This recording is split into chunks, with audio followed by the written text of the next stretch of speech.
Especially service desk, service now, okay, తర్వాత technical support, okay, ఇట్లాంటి jobs ఉన్నాయి. So first round, second round interviews mostly ఇక్కడే complete అవుతాయి. Third రౌండ్కి మాత్రం మీరు కంపెనీస్కి వెళ్ళాల్సి ఉంటుంది. అది గుర్తుపెట్టుకోవాల్సిందిగా కోరుతున్నాం మరొకసారిగా. ఓకే, సో తర్వాత ఇవే కాకుండా సో మీరు బీ ఫార్మసీ రిలేటెడ్ ఉన్నా కూడా దానికి రిలవెంట్ కంపెనీస్ ఉన్నాయండి మనకి. సో ఫార్మసీ వాళ్ళు ఎవరైనా ఉన్నా, బీఎస్సీ చేసిన వాళ్ళు, సో మీరు ఆ కంపెనీస్కి అటెండ్ చేసుకోవాల్సిందిగా కోరుతున్నాం. మరీ ముఖ్యంగా ఒకటి చెప్పడం ఏమంటే ఫస్ట్ జాబ్, ఓకే, ఆల్రెడీ చంద్ర గారు చెప్పినట్టు ఫస్ట్ జాబ్ అనేది శాలరీ ఇంపార్టెంట్ కాదు. Okay, first job always first job. ఎప్పుడూ కూడా మనము ఫస్ట్ జాబ్కి తెలుసుకోవాల్సింది ఏంటంటే ఓన్లీ లెర్నింగ్స్, మనం ఎంత స్కిల్ నేర్చుకుంటున్నాం అనేది ఇంపార్టెంట్. ఎందుకంటే నా లైఫే పెద్ద ఎగ్జాంపుల్ మీ అందరికీ చెప్పాలంటే. నేను సో 7th క్లాస్ వరకు జెడ్పీ హై స్కూల్ ఇక్కడి నుంచి మాకు 30 కిలోమీటర్స్ దూరంలో ఉన్నటువంటి చిన్న గ్రామంలో చదివాను. ఓకే, గౌనిపల్లి అనే గ్రామంలో చదివాను, జెడ్పీ హై స్కూల్ గౌనిపల్లి. నేను 7th క్లాస్లో డిస్ట్రిక్ట్ సెకండ్. సో తర్వాత 8th, 9th, 10th నేను ఏపీఆర్ఎస్ లేపాక్షి స్టూడెంట్ని. ఓకే, 7thలో ఇక్కడ మంచి ర్యాంక్ రావడం వల్ల, తర్వాత ఏపీఆర్ఎస్లో మంచి సీట్ రావడం వల్ల, నాకు ఏపీఆర్ఎస్లో సెలెక్షన్ అవ్వడం వల్ల లేపాక్షిలో జాయిన్ అయ్యాను. తర్వాత ఇంటర్ వచ్చి ఏపీఆర్ చేసి, ఎందుకంటే నాకు 10thలో 90% అబోవ్ రావడంతో ఏపీఆర్ చేసి డైరెక్ట్గా వచ్చింది గ్యారంపల్లి. అప్పుడు గ్యారంపల్లి వెళ్ళి ఇంటర్ కంప్లీట్ చేశానండి.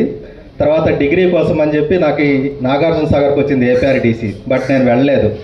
ఎందుకంటే నాకు ఇంజనీరింగ్ చేయాలని ఒక కోరికతో నేను వెళ్ళలేదు. సో ఫస్ట్ టైం నాకు ఇంజనీరింగ్ సీట్ 12,000 ర్యాంక్ వచ్చినప్పుడు నాకు జేఎన్టీయూ హైదరాబాద్ వచ్చింది. ఇది 26 years బ్యాక్ అండి.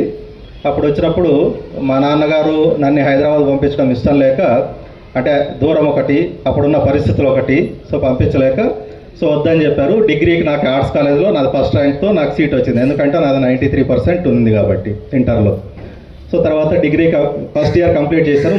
బట్ నా కోరిక అయితే చంపుకోలేక మళ్ళీ ఎంసెట్ రాశాను. మళ్ళీ 9,000 ర్యాంక్ వస్తే అప్పుడు మనకి చాలా ఇంజనీరింగ్ కాలేజ్ వస్తాయి. మనకి అప్పుడు కొత్తగా ఇంజనీరింగ్ కాలేజ్ మాకు హిందూపూర్లో వచ్చింది.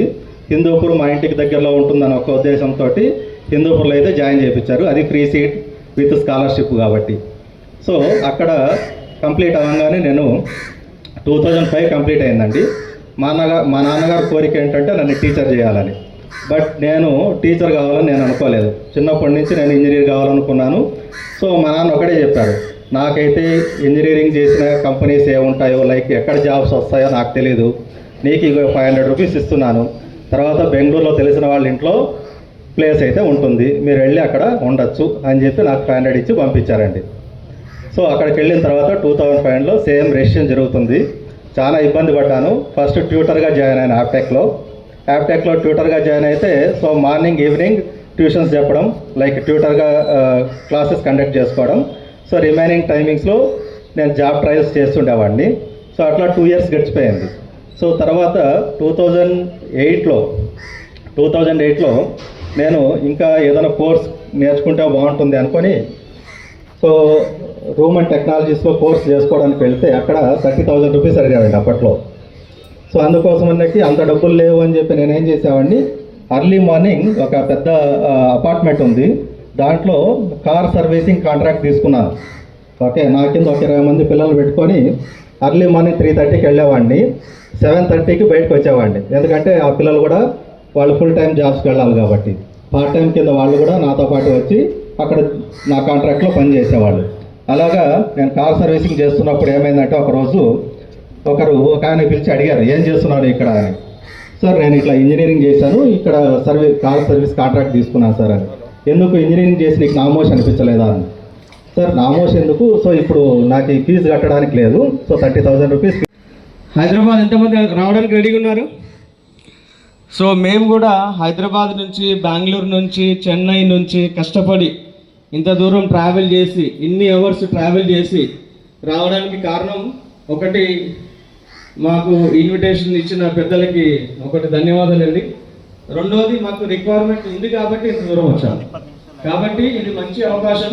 మీరు హైదరాబాద్కి వచ్చిన, చెన్నైకి వెళ్ళిన, బెంగళూరుకి వెళ్ళిన, కంపెనీకి విజిట్ చేసి అపాయింట్మెంట్ తీసుకొని హెచ్ఆర్ ఉన్నాడా లేదా కనుక్కొని ఇంటర్వ్యూ చేసి అది రిజల్ట్ వస్తుందో తెలియక ఒక 1 week తిరగాల్సి ఉంటుంది. ఈ 1 weekలో మీ ఇంట్రెస్ట్ పోతుంది. 4 సార్లు ఇంటర్వ్యూకి వస్తే 5వ సారి వదిలిపెట్టేస్తారు. కానీ ఇన్ని ఏరియాస్ నుంచి ఒక చోటికి తీసుకొచ్చారు చూసారా కంపెనీస్ని.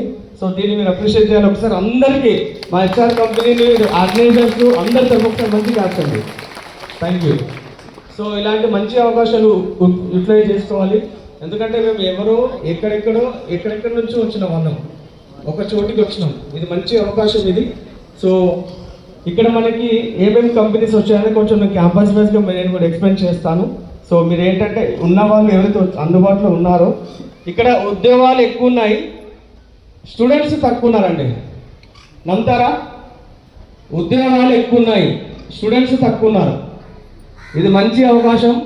ఇంకా మీకు మీ ఫ్రెండ్స్ సర్కిల్ ఎవరైనా మీ రిలేషన్లో కానీ ఫ్రెండ్స్లో కానీ ఈరోజు ఈవినింగ్ వరకు ఈ ప్రోగ్రామ్ ఉంటుంది. కాబట్టి ఇంకా రీచ్ కావాల్సిన వాళ్ళు ఎవరైనా ఉంటే పిలవండి. మీ ద్వారా వచ్చిన వాళ్ళకి జాబ్ వచ్చింది అనుకోండి, అది మీకే పుణ్యం. గుర్తుపెట్టుకోండి, ఉద్యోగం ఇస్తున్నాం, వాళ్ళు ఉద్యోగం చేసిన రోజులు తలుచుకుంటున్నారండి. ఓకే, ఇది మంచి జాబ్ ఇది. కాబట్టి మీ ద్వారా మీ ఫ్రెండ్స్